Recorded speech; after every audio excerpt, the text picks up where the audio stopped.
السلام عليكم ورحمة الله وبركاته. الحمد لله وكفى وسلام على عباده الذين اصطفى أما بعد فأعوذ بالله من الشيطان الرجيم بسم الله الرحمن الرحيم ظهر الفساد في البر والبحر بما كسبت أيدي الناس صدق الله العلي العظيم. সবাই দুরূদ শরীফ পড়ি। আল্লাহুম্মা সাল্লি আলা সাইয়্যিদিনা মুহাম্মাদ ওয়া হাবিবিনা ওয়া মাওলানা মুহাম্মদ সাল্লাল্লাহু আলাইহি ওয়া আলা আলিহি ওয়া আসহাবিহি ওয়া বারাক ওয়া সাল্লাম। ইসলামী আন্দোলন বাংলাদেশ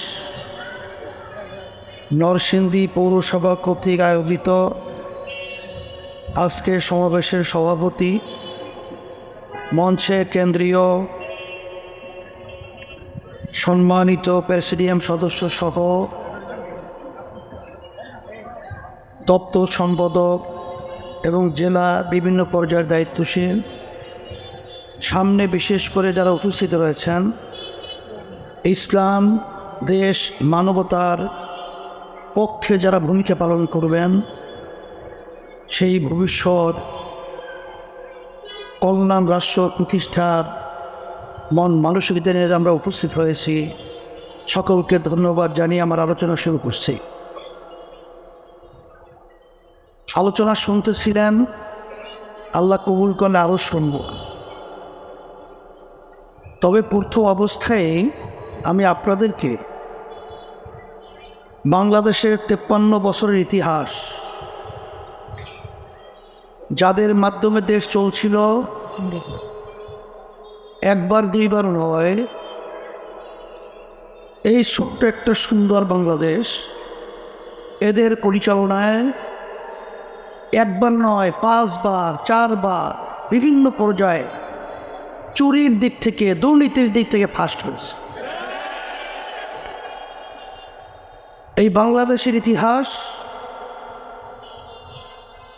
কিছুদিন আগে যে সরকার পতন হলো,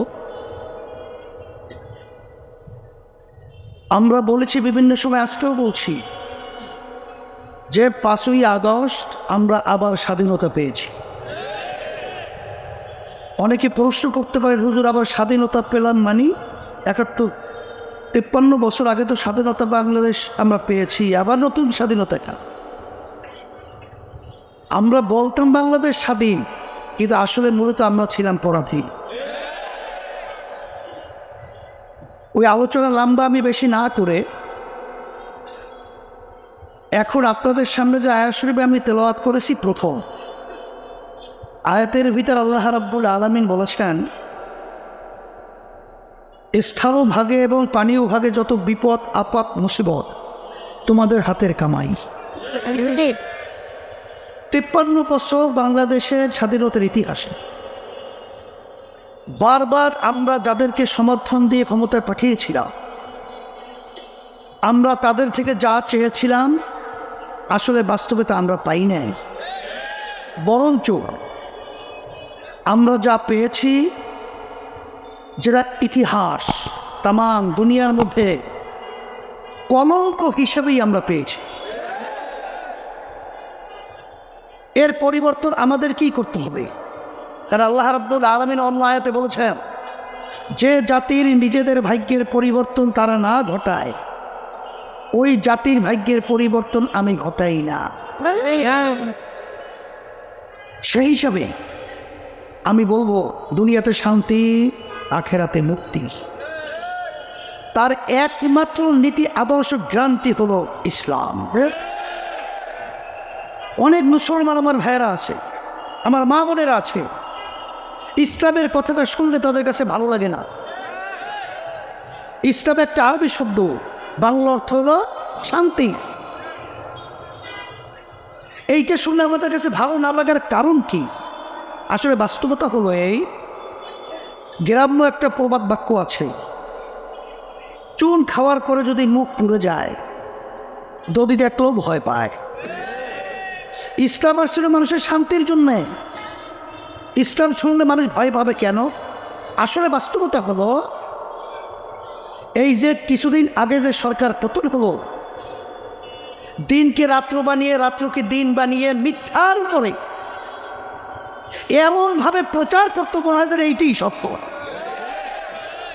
কি বাস্তবতা আছে না নাই? আসলে ইসলামের বিরুদ্ধে তাম বিশ্বের মধ্যে ইসলাম বিদ্বেষী চক্র পরিকল্পিতভাবে এমনভাবে মিথ্যা প্রচার করেছে, যেই প্রচারের মাধ্যমে ইসলামের কথা শুনে আমাদের ভয় হয়। আসলে বাস্তবতা ইসলাম কি ভয়ের জিনিস না। যেমন একটা উদাহরণ দিলে আপনারা বুঝবেন সংক্ষেপ। ইসলামের ভিতরে একটা আইন আছে, চুরি করলে হাত কেটে দাও। এরা শুনলে ভয় পায় না? তবে বাংলাদেশে তো সিংহভাগই যারা নাকি দায়িত্বে ছিল সবই তো হাত কাটা লাগবে।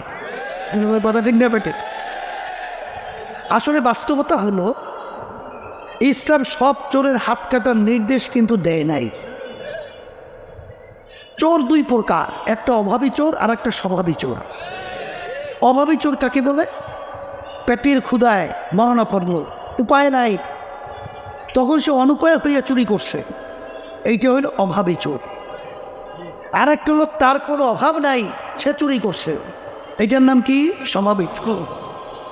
আমাদের বাংলাদেশে এমপি মন্ত্রীরা সব তো অভাবী চোর। একটু আসতে বলে হ্যাঁ, সব স্বভাবী চোর না? ইসলাম বলছে স্বভাবী চোরদের হাতকে কেটে দাও।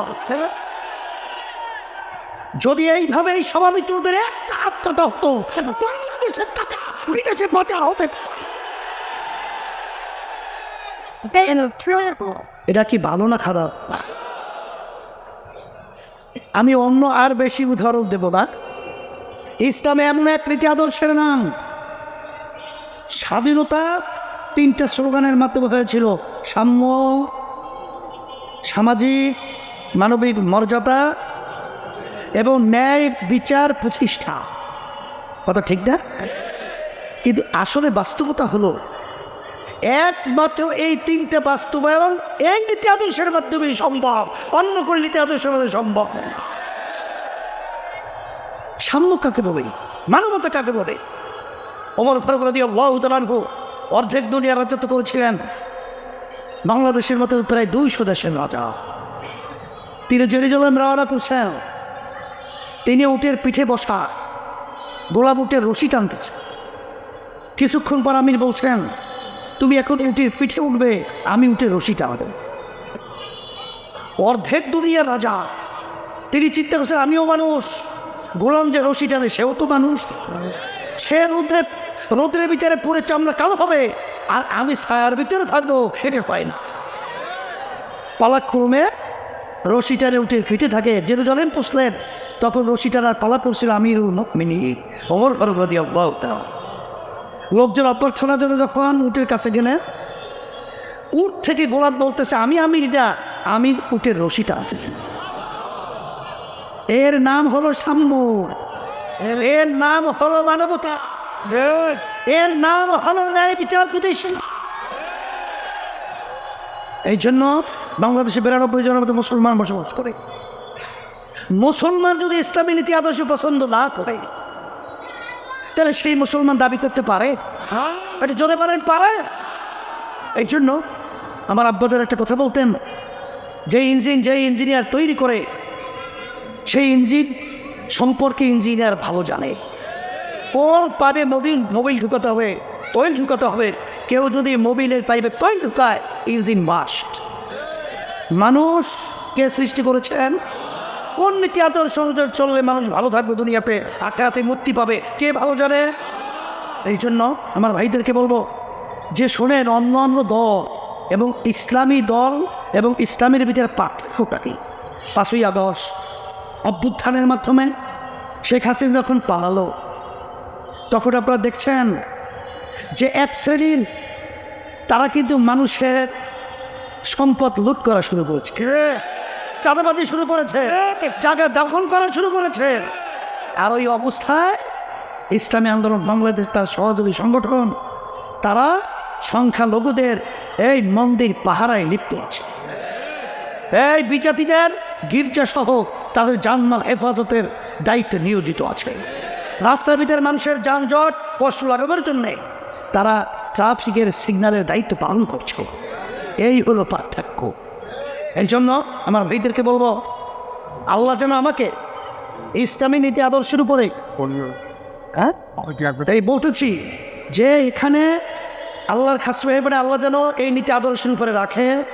কারণ আমাদের কাছে বহুত এমপির রবণীয় অনেক অপার মন্ত্রী হওয়া সম্পদের অনেক অপার কিন্তু আমাদের কাছে আসে, কিন্তু আল্লাহর রহমতে আপনাদের দোয়ায় আমরা রাজনীতি করি দুনিয়াতে শান্তি আখিরাতে মুক্তির লক্ষ্যে। সেই হিসাবে আজকে ভারত আমাদের পাশের রাষ্ট্র, আমরা তাদেরকে বন্ধু সুলভ এবং আমাদের সাথে সম্পর্ক ভালো থাকবে এটা আমরা আশা করছি।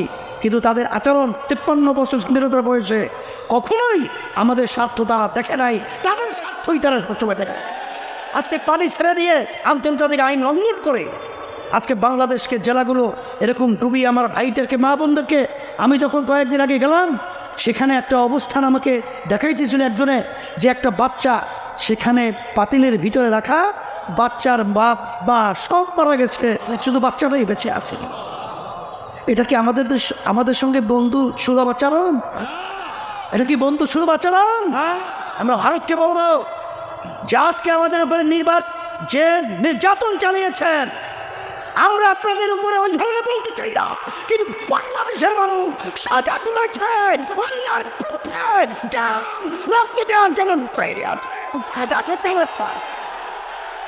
সবাইকে ধন্যবাদ জানিয়ে আর আমাদের এখন শব্দে বলেছেন যে আমরা দাওয়াতের কার্যক্রমটা বাড়াবো, যদি না বাড়াই তাইলে আপনারা আমি কিন্তু দায়ী থাকবো। আর এই নরসিংদী ইসলামের জন্য একটা ঘাঁটি। আল্লাহ আপনাদের কবুল করুক। আজকে সম্মেলন যারা করেছেন এত সুন্দর, সবাইকে ধন্যবাদ জানিয়ে আমি আলোচনা শেষ করছি। আল্লাহুম্মা আমিন। রব্বানা আতিনা ফিদ দুনিয়া হাসানা ওয়া ফিল আখিরাতি হাসানা ওয়া কিনা আযাবান নার বিরহমাতিকা ইয়া আরহামার রাহিমিন।